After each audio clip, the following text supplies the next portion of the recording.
Today on our Tech for Business podcast, Kyle, our president and CEO, and Todd, our COO and CISO, are joining us to discuss Microsoft Copilot. So just correct me if I'm wrong.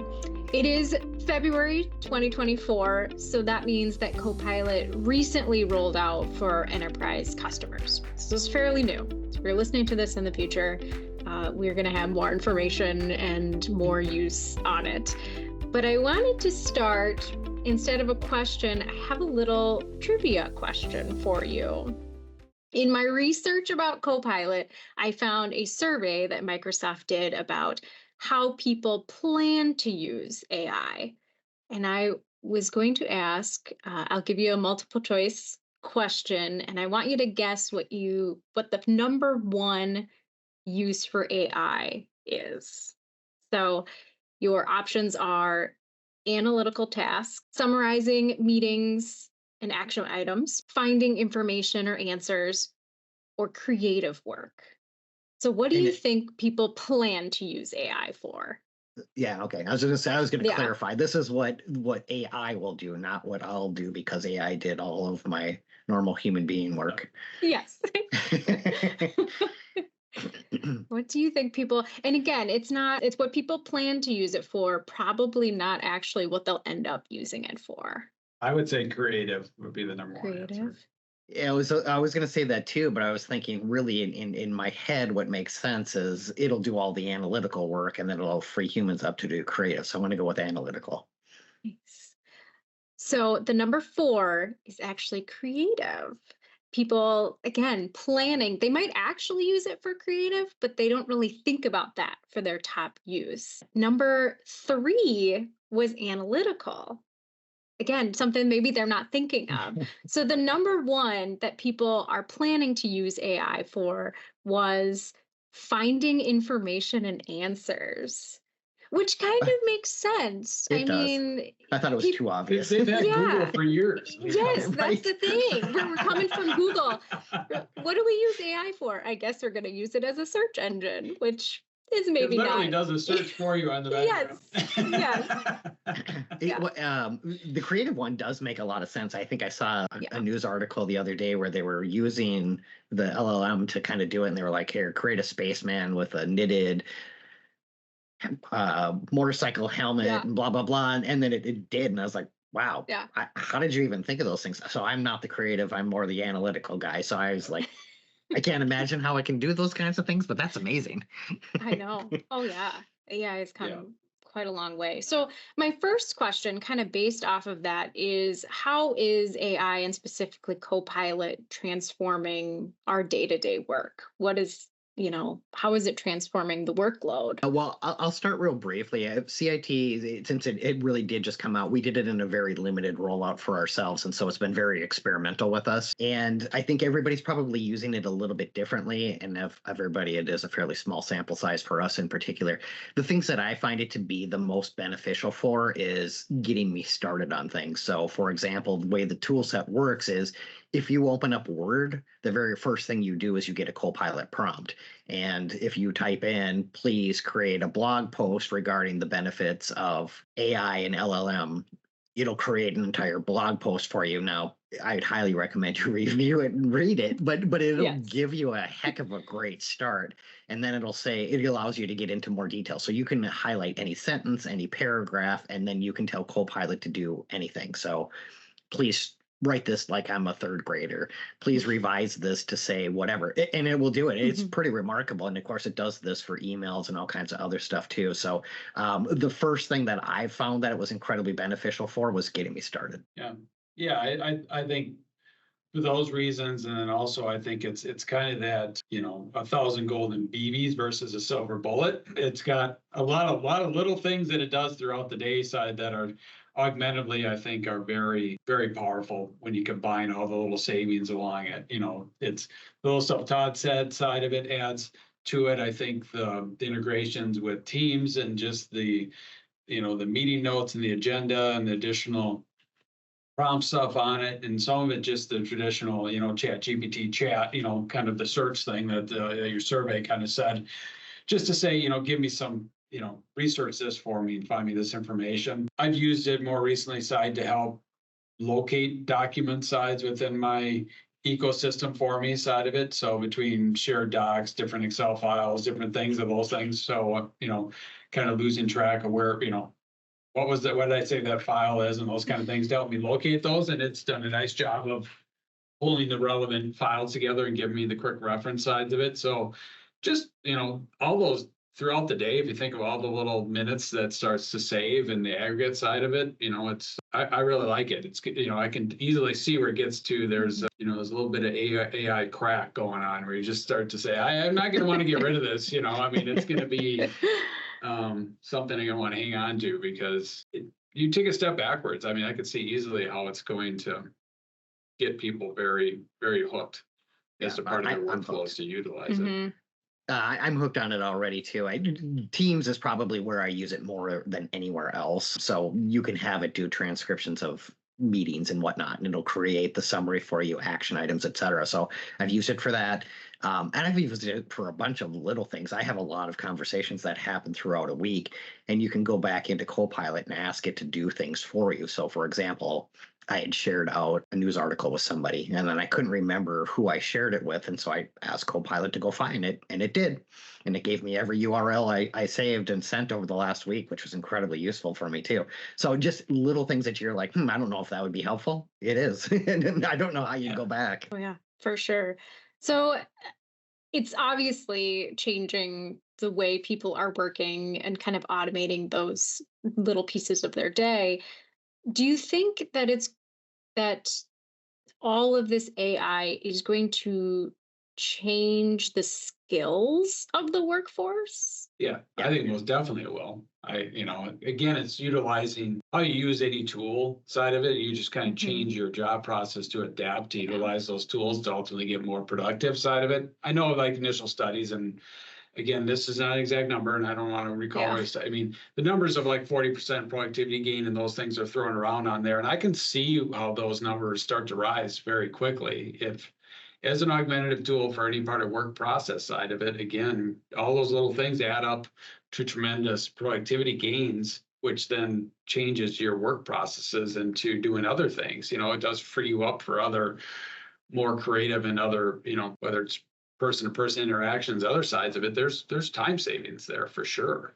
And I think it's gonna, how you use that tool and getting trained how to use that tool and delivering it to your workforce in a consumable way to allow them to engage and use it to see those productivity gains, I think is where a lot of this is going to go. And Microsoft's done it with prompts. They'll do the prompt. They have designed prompts in the Copilot to kind of give you suggestive, ways to interact with the Copilot engine. And as Todd mentioned, when you go into Word, it just immediately is there prompting you to say, how can I help? It does it in Outlook and those other things. It'll prompt you in Teams to say, hey, I can help. So that Microsoft's prompting to kind of train us as the workforce a little bit how to utilize it to get those. But I think as you get into the corporate data sets and deal with more verticalizations into each market, you're going to see a lot more design around those prompts and training your workforce of how to use it like any other tool that's more specific to your workforce. Yeah, the easiest analogy I'd make is the skill that people have developed Googling things, right? And you've gotten so good at it, it is now the Kleenex of the world, right? That's how I search for information. I Google it. And I think Copilot will be very similar. You're already seeing it. Well, it doesn't have to be Copilot, but I think the AI general, especially in its current gen AI form, is that's what you're going to see is the skill sets are going to change because of it. Again, I've only dabbled in the analytics aspect of it, but there is great integration into Excel as well, where it'll help you do trend spotting, right? So if you go, please analyze the spreadsheet and tell me any trends that are coming up, it will do that, which automatically starts your brain thinking in different ways, right?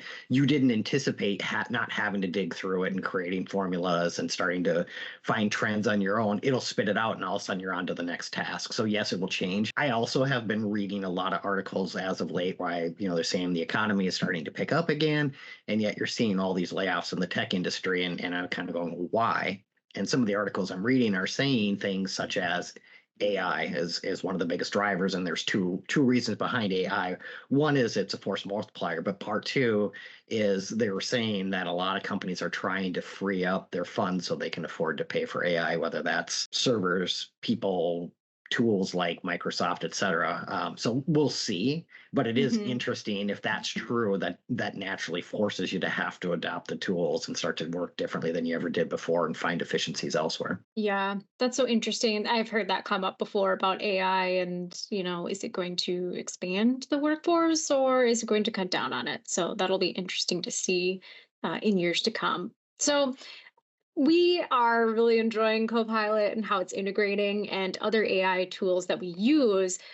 How do you decide if it is right for your business? And then if it is, how do you prepare for that integration? Yeah, I think like anything, I think you have to start with a pilot group. You got to do some initial, sampling to kind of again understand, like Todd mentioned earlier, like where we started with a small sampling group side of it, just to start to get a feel for the potential areas where it can improve your business side with it. And it won't be, immediately clearly evident, but once you start using it, like we were just talking through, things start to become clear. And then you have a better idea of some of the ROI of who in your organization would benefit from those tools, which starts to address, say, the $30 a month, license fee for it. Do you get $30+ of productivity? Most places, that's probably not a hard justification. I mean, you're going to probably, like I said, 5 minutes a day over a course of a month, you're going to cover. I mean, you don't need a lot of efficiency gains to gain it, but you got to be able to measure it, of course, and just try to measure the productivity side of it. And long term, does it avoid you? Does it hold off hiring another FTE? To do certain work as your business continues to grow. Those then start to manifest into bigger ROIs because one person can handle a little more workload without overstressing them. So it's all, each business is going to have to make that call for themselves. But the second part of your question, side, what we've been recommending is because the Copilot has access to everything you have access to as a licensed user, you need to do some review of where you have access or your users have access to.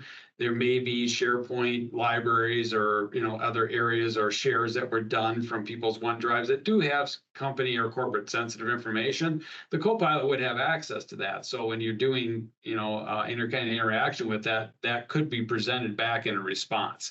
So it's a good time to do a permissions review and a group review of all your documents and library sides of it before you do an organizational wide. So a lot of times we've been advocating the initial users are probably more at the leadership level of the organization that would tend to probably have access to more of the sensitive, and they're probably more likely to have an idea of the potential use cases within their organizations as well at the higher level versus just giving it to your entire workforce and say, well, here you go. That approach probably is not going to work for a lot of orgs. I think they're going to want to be a little more strategic with the users and their use cases to realize the ROI, at least initially. Yeah, I'm going to put on my security hat real briefly. I can't help it, right? But Kyle covered a ton of ground that makes perfect sense. There are a couple of different versions of Copilot too, and this will tend into a little bit of the privacy aspect too. Is the $30 a month version is the one that does not use any of your corporate data to train the AI model. So I would highly recommend most organizations go down that path because you never know what your users are going to do. But along the lines of reviewing your security, your permissions, et cetera, you should be doing that anyway. And you should do it at least once a year. But the reason why I brought it up is I don't want anybody to think that that's an IT problem. That's not. That's an everybody problem. So your IT department tends to be, and your security group tends to be the custodian of that. So essentially what they're doing is you as the user are the owner of your data, whether you're in accounting, HR, you're in the C-suite, it doesn't matter. It's your data. You own it. You created it. You're responsible for who has access to it. Now, if you can tell your IT department, I want accounting to have access to this and HR to that, they can make sure that those permissions are correct, but it's up to you to make those decisions and those calls. So that's an everybody problem. The only other thing that I would say in regards to the how do you get started, it is still very, very new. And so you're starting to see this. We're actually doing a webinar very, very soon ourselves, but that would be a good place to start too, is what is the tool? What does it look like? What are all the areas that it can help? And that would be a great place to go. Okay, now I got concepts so I can figure out who my pilot group is. But I agree with Kyle, the small pilot group really helps you get things figured out and allows you to start to build your ROI around it. I guess I'll leave it at that, but I think those are great ways to start. I think it does make a ton of sense and we can go from there, but it is a new technology and it's extremely exciting. I can tell you the groundswell at CIT is very, very high. People want the tool. Please, can I have it? And I'm like, well, we're not quite ready yet. So as we're going through our security reviews and permissions, all that type of stuff, it's you do need to do all of your dotting your I's and crossing your T's before you roll it out to everyone. As you were talking, I started thinking about, we had a podcast on cybersecurity insurance and compliance. So what do you see changing or being added to those things as AI becomes more of integrated into businesses of all sizes? Yeah, I was talking It's a with a beast. prospect. Yeah, it is. I mean, I was talking to a prospect last week, and one of the first things he said is, "Can you help me draft an AI policy?" And I was like, "Yeah, Oof. yeah." So you should, right? I mean, the Mhm. reality is most likely almost everybody in your organization probably somebody has been dabbling with OpenAI or ChatGPT at this point. And that one is open and it is using all that data to train the AI model. So you should probably have an idea of who's doing it. What are they doing? What is the output of that? Do they have guidelines or bumpers from the bowling analogy so they know where to stay within the lines? Is a great place to start. That's where I'd start. But then there is going to be a lot of stuff that comes behind it. When you start looking at laws and whatnot, they will be coming, but they're a little bit behind. And technology does tend to do this where technology is a bit ahead of the laws, and then the laws quickly scramble to figure it out. And then, of course, they become a little overzealous in their first pass on things as well. But those things are coming. Insurance, TBD. Yeah.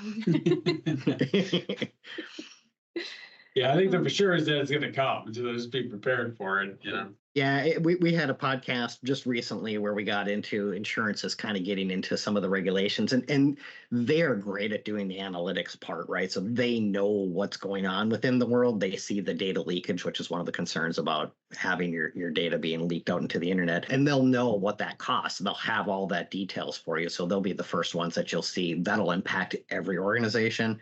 Regulations will hit some healthcare, finance, et cetera. But eventually insurance will be the ones that come down on everybody. Yeah, I think that for sure is going to be, you know, the attractive nature of using the chat GPT, you know, that from the OpenAI website, those free for use are personal subscription versions that are, you know, again, in the public, you know, learning module side of that, getting that corporate sense of data, whether you're going to, you know, Gemini and Google or using X's, you know, any of those AI engine sides that are not, you know, corporate enterprise side of it, I think you're going to get a lot of, you know, guidance and regulatory side of it to say you cannot use those, and you're going to have to do a lot of IT, you know, filtering to block those within the actual business themselves to create, you know, conditional blocks and make sure people are clear guidelines on that's fine for your home use, but do not use that in the company. And I think even true of your personal stuff into the company side, don't want to do that probably either. I mean, you're going to put your personal data now into the corporate space. So there's you know, you're going to need to create some silos of where you use these learning modules and these engines that you're training, because it is being trained. It is learning as it goes through. That's the big power side of it.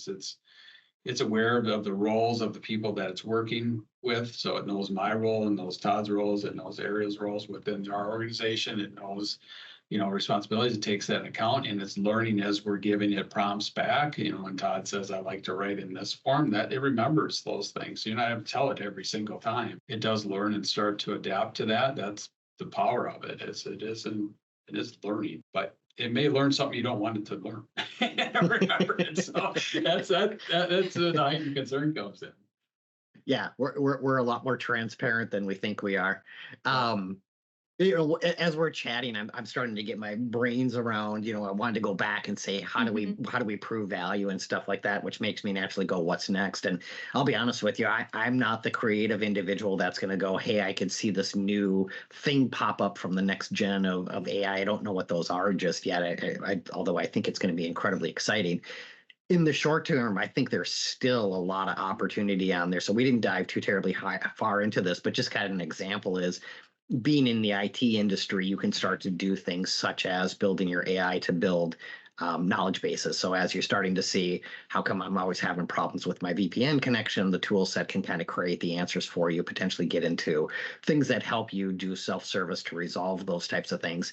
And then again, staying in the IT world, seeing how it's going to impact application development in the near future is going to be very interesting too, as you start to see there's a terminology in the app dev world called low code development.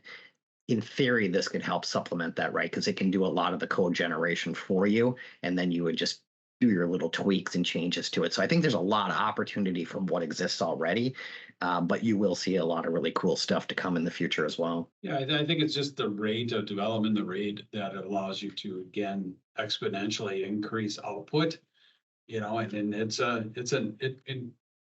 that's what it does. I mean, it helps increase output, and that's its core deliverable in its current form, and what's being delivered in the new products that continue to come out. As it gets better, output will go up. There's a part of this that has this Microsoft Copilot Studio side into it that we're just beginning to explore side of it, that allows you to build your own custom prompts for your organization, as well as connect to your own custom data set sides of it. So now you start to get into, again, your corporate data side of it, whether it's your ERP system, your CRM, those other area sides of it, but being able to have it assist with that data and being able to make sense of all that data side of it to pull relevant response and information back. I mean, these things just start to make your mind go, wow, and we're just at the start. I mean, so there's just so many cool things that are coming.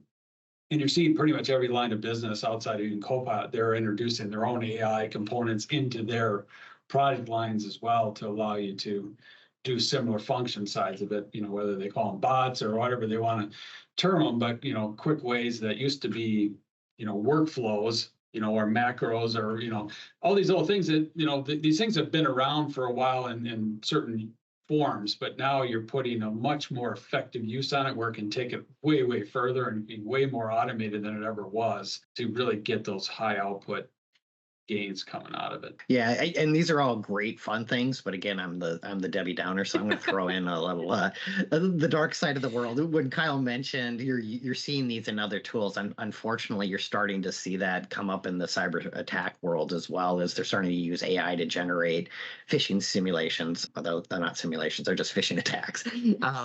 But where I was going to go with it is, on the flip side, there are a lot of security companies out there that are using AI to help go against that as well. So they're building better simulations, which is going to give you better training, which is going to make your employees more paranoid, and they're going to report everything as phishing, which is a win in my book. But you are seeing it on the bad side too. So quickly developing malicious attacks, quickly developing phishing attacks, et cetera. We are seeing that as well. We've talked, and it's been a while, but there is going to be a point where we're going to see AI is going to be what it needs to defend against AI, and the human just isn't going to be fast enough to respond in the future when it comes to those types of attacks. And that's probably another podcast. Yeah, just telemetry of all that data, you really need it. I mean, there's just, again, like anything else, where AI really shines, obviously, is because of just the sheer amount of data we all have at our, that's accessible to us, but we just can't, we can't, it takes a long time for us to process and aggregate it, where, something that in the machine learning model sides of it can do incredibly fast. And that just gives you those answers so much quicker.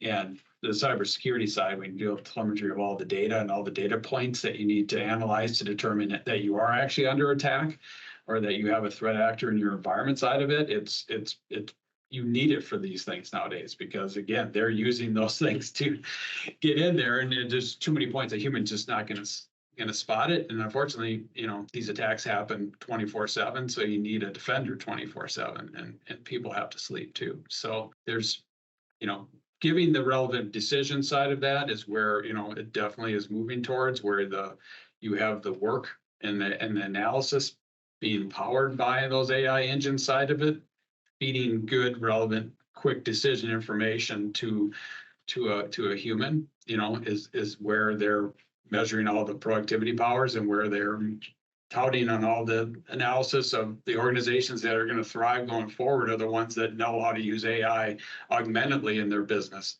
It's not necessarily a replacement, it's augmentative. And I was just going to address, an area you brought up, the point about job layoffs and some of those other things. Again, any technology shift, as you go through those sides of it, there's going to be a whole slew of new job creations that come on the other side. So that's always the challenge on these things. It's the unfortunate side where certain jobs are eliminated, but new roles are created, and then ultimately there's waves of, even more jobs ultimately being created, but it does require, certain people, certain skills to be retrained and move through those things, which is painful when you deal with these organizations shift, but it is upon us and starting. So I think now's the time to start looking at these and learning how to utilize these or develop new skills that are around the augmentative use of the AI or development of those tools or new ways to leverage it. There's also certain areas where I think we'll always thrive outside of AI, anything that's, physical service-based sides of it. I mean, an AI is not going to come fix your air conditioner unit. An AI is not going to put a new roof on your house or do your, I don't want an AI cutting my hair either. I mean, I don't think, there's a lot of those things that just aren't going to certainly be affected by this. But, how will that even work? Yeah. While you were talking, I did decide that I did come up with a great idea of what you can have your AI do for in the future. And I was thinking about the new Apple Vision. Is that what they call it? The goggles? Vision Apple, Pro, yeah. Vision Pro. So when that shrinks down in one of the newer versions, you're going to see this go onto the golf courses. You're going to have your little personal caddy will be in your sunglasses, right? You'll use AI that says, hey, the wind's blowing at 8 miles per hour out of the southeast. Your ball's going to spin like this. Perfect. You're going to use AI for your caddy. Sorry, caddy. AI tell me how bad I suck at golf. Wow, you should really quit golf. I think you're right. Yeah, but there could be a trainer that comes out of that too. Look at all the golf things we can do.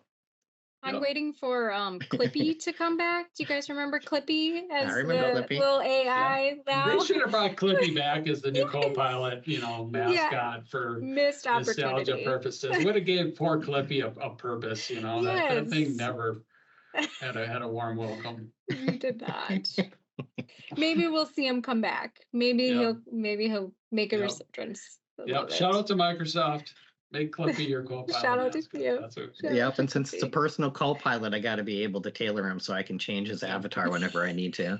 Yes. Put a little hat on him. Yep.